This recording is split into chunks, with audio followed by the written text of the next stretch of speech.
I think if you were to ask me, Dwayne, what encapsulates the thought of healthy masculinity, of being a man? I think there's two sides to it. Number one is to don't be needy. Now that's a tough one in this country, in this day and age, because everybody has programmed us from the start that we need them. The church has programmed us that we need the church. They don't need to fulfill what they're supposed to be doing. They don't need to be actually teaching and maturing and growing and shepherding and comforting. They can just, hammer whatever their favorite hobby horse is, but we need them. We need to be there. Our government, we need the government. You got to have the government. You got to have those little $600 checks every once in a while, and they decide to throw you a bone, and you got to have them telling you what to do, and you got to have them looking out for you. We're the government. We're here to help, and we're raised like that. Society tells us that we should need each other.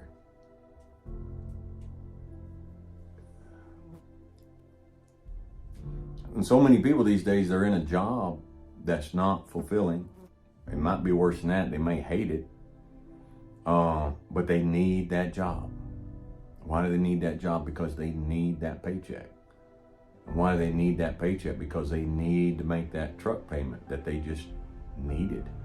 And why did they need that truck payment? Because they needed backup camera, and they needed, all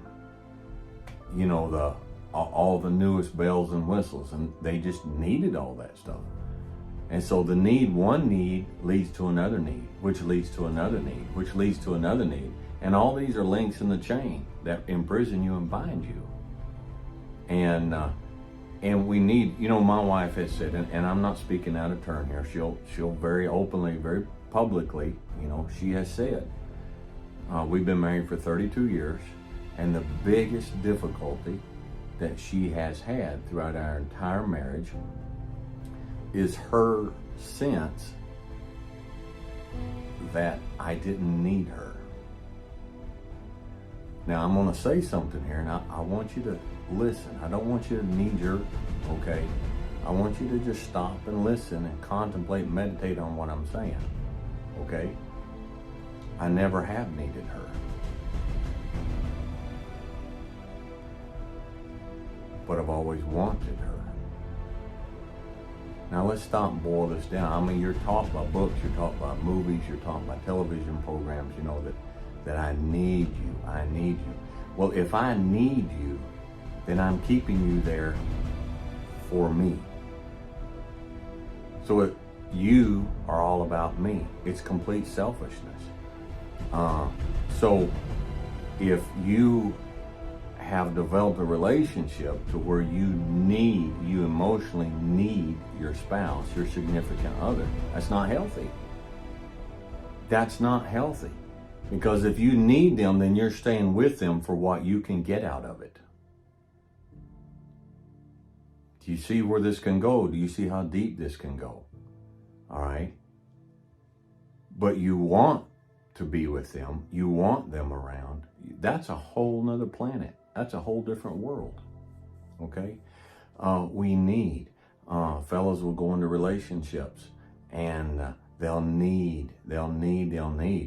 And guys, we it's part of the sphere these days. Everybody talks about how difficult to find a good modern young lady who's not whacked out on all these new concepts and stuff.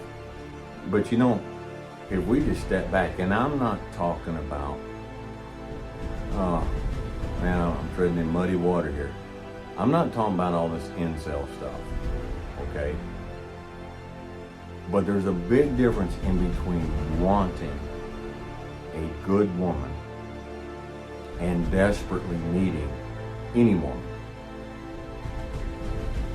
One is weakness, and the other is a superpower.